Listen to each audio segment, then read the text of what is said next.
माननीय संजीव जी ने अपनी राय व्यक्त किया, माननीय नवल जी ने अपनी राय व्यक्त किया। सवाल केवल इस बात का है, हम माननीय मंत्री जी से अनुरोध करेंगे, और हम 38 साल हो गया माननीय मुख्यमंत्री जी के साथ, अगर कोई भी बात वो बोलते हैं तो तर्क सम्मत तरीके से बोलते हैं। ऐसा नहीं है कि मन में जो राय होगा वो व्यक्त कर देंगे। जब माननीय मुख्यमंत्री जी ने सदन में अपनी राय व्यक्त कर दिया, जिसने भी ये दुस्साहस किया वो गलत किया। प्रथम दृष्टया इसको मानने में कोई दिक्कत नहीं है कि 10 से 4 का अनुपालन क्यों नहीं हुआ। दूसरा, सभापति महोदय, उस परिस्थिति में हम लोगों ने तमाम स्नातक शिक्षक के माननीय सदस्यों ने सामूहिक रूप से जिला शिक्षा पदाधिकारी को पूरे बिहार में डायरेक्टर को ईमेल भेजा, ये भेजा कि भाई देखिए इसका अनुपालन करवाइए। हम केवल अनुरोध यह कर रहे हैं कि जो माननीय मुख्यमंत्री जी का आदेश है, और वो सदन के नेता हैं, वो विधायिका के प्रधान हैं, अगर उनके मुंह से निकला हुआ वाक्य ब्रह्म वाक्य माना जाना चाहिए। इसलिए हम अनुरोध करेंगे कि उन सदन के नेता के द्वारा जो घोषित मापदंड है, और उन्होंने अपने व्यक्तिगत जीवन का भी उदाहरण दिया कि हम लोग भी विद्यालय जाते थे 10 से 4, तो हमको लगता है इतना बोलने के बाद अब तक विभाग को इसको संज्ञान में लेना चाहिए। ठीक, जो हुआ सो हुआ, लेकिन अब नए दौर में तो ये समय सारणी निश्चित रूप से निर्धारित होना चाहिए। नीरज बाबू, लगातार बात आ रही है, जो भी हमारे शिक्षक प्रतिनिधि हैं, आखिर काबिल मंत्री हैं, आपके बात को समझ गए हैं, तो बोलने दीजिएगा, तब तो फिर आगे बोलने का मौका मिलेगा। तो जवाब ले लीजिए। अरे अब तो आधा घंटा से नवल बाबू अकेले छेके हुए हैं।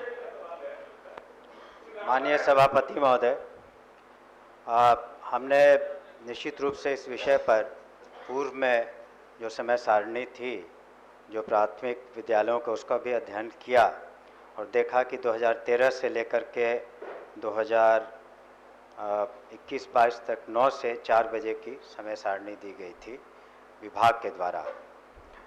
और उसके बाद जो बाल शिक्षा अधिकार अधिनियम 2009 के प्रावधानों के तहत आच्छादित है, इसके बारे में भी पूर्व में जो आदेश दिए गए थे, लेकिन जो माननीय मुख्यमंत्री जी ने, हम सिर्फ 2 दिन का समय चाहेंगे, उससे ज़्यादा नहीं, और निश्चित रूप से जो सदन की सहमति है और सदस्यों के जो विचार हैं, और माननीय मुख्यमंत्री जी ने अपनी बातों को कहा, मुझे सिर्फ 2 दिन का समय दें, इसको अध्ययन करके मैं निश्चित रूप से सकारात्मक इसके बारे में। माननीय मंत्री जी, एक लाइन मैं कह तो रहा हूँ कि इसको जरा समझ लेंगे, लेकिन इसको इसके चलते 10 से 4 मुख्यमंत्री जी बोले हैं, सकारात्मक इसका प्रभाव निश्चित रूप से होगा। मैं इतना जरूर कह देता।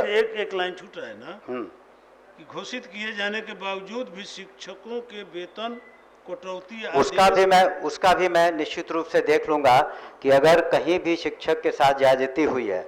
मैंने शुरू में ही कहा कि हमने जब ज्वाइन किया तो माननीय मुख्यमंत्री जी भी हैं यहाँ पर, लेकिन जिस तरह का वातावरण था, या जिस तरह के एक रस्साकसी कह सकते थे उच्च शिक्षा में था शिक्षकों के साथ, तो ये तो आप ज़रूर मानेंगे कि धीरे धीरे वो सारे जो तापमान था भी कम हुआ। और हमने शिक्षा नीति के बारे में और जो नियमावली का जिक्र किया और कहा कि पदस्थापन के संबंध में भी हम लोग निश्चित रूप से उदारतापूर्वक, मानवतापूर्वक सभी चीज़ों को देखेंगे।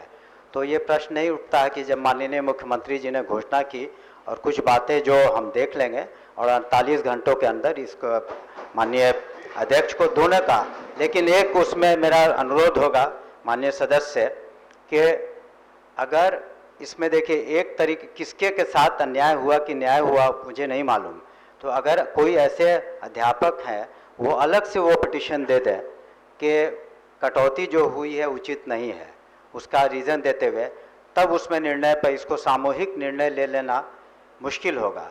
अगर व्यक्ति विशेष के साथ अगर कोई अन्याय हुआ है तो उसको आपको अलग से पिटीशन, इस तरह के 10-5 जो भी हैं आपको अलग से दे दें, तब उस पर हम समीक्षा करवा करके उसको भी 1 सप्ताह के अंदर निष्पादन कर देंगे, और दूसरे वाले का जो समय सारणी का 48 घंटे के अंदर हम कर देंगे। हम बताना चाहेंगे पूरे बिहार में जो नीरज जी ने कहा कि हम लोग 10 से 4 की घोषणा के बाद हम लोगों ने भी अपने अपने शिक्षकों को कहा कि अब 10 से 4 माननीय मुख्यमंत्री घोषणा कर दी है, आप वही समय सारणी का पालन करें और उसके अनुसार आप समझे कि पालन करते हुए शिक्षकों के 10 से 12,000 शिक्षकों का वेतन रुका हुआ है, कटा हुआ है।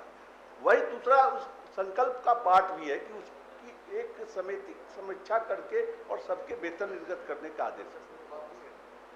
अभी रुक जाए, देख लीजिए।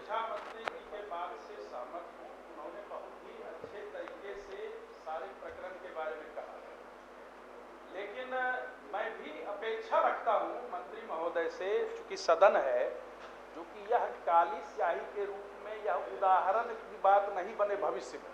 मंत्री महोदय ने कहा है 48 घंटे में तो वो जरूर करेंगे, लेकिन यह उदाहरण की बात भविष्य में नहीं बननी चाहिए।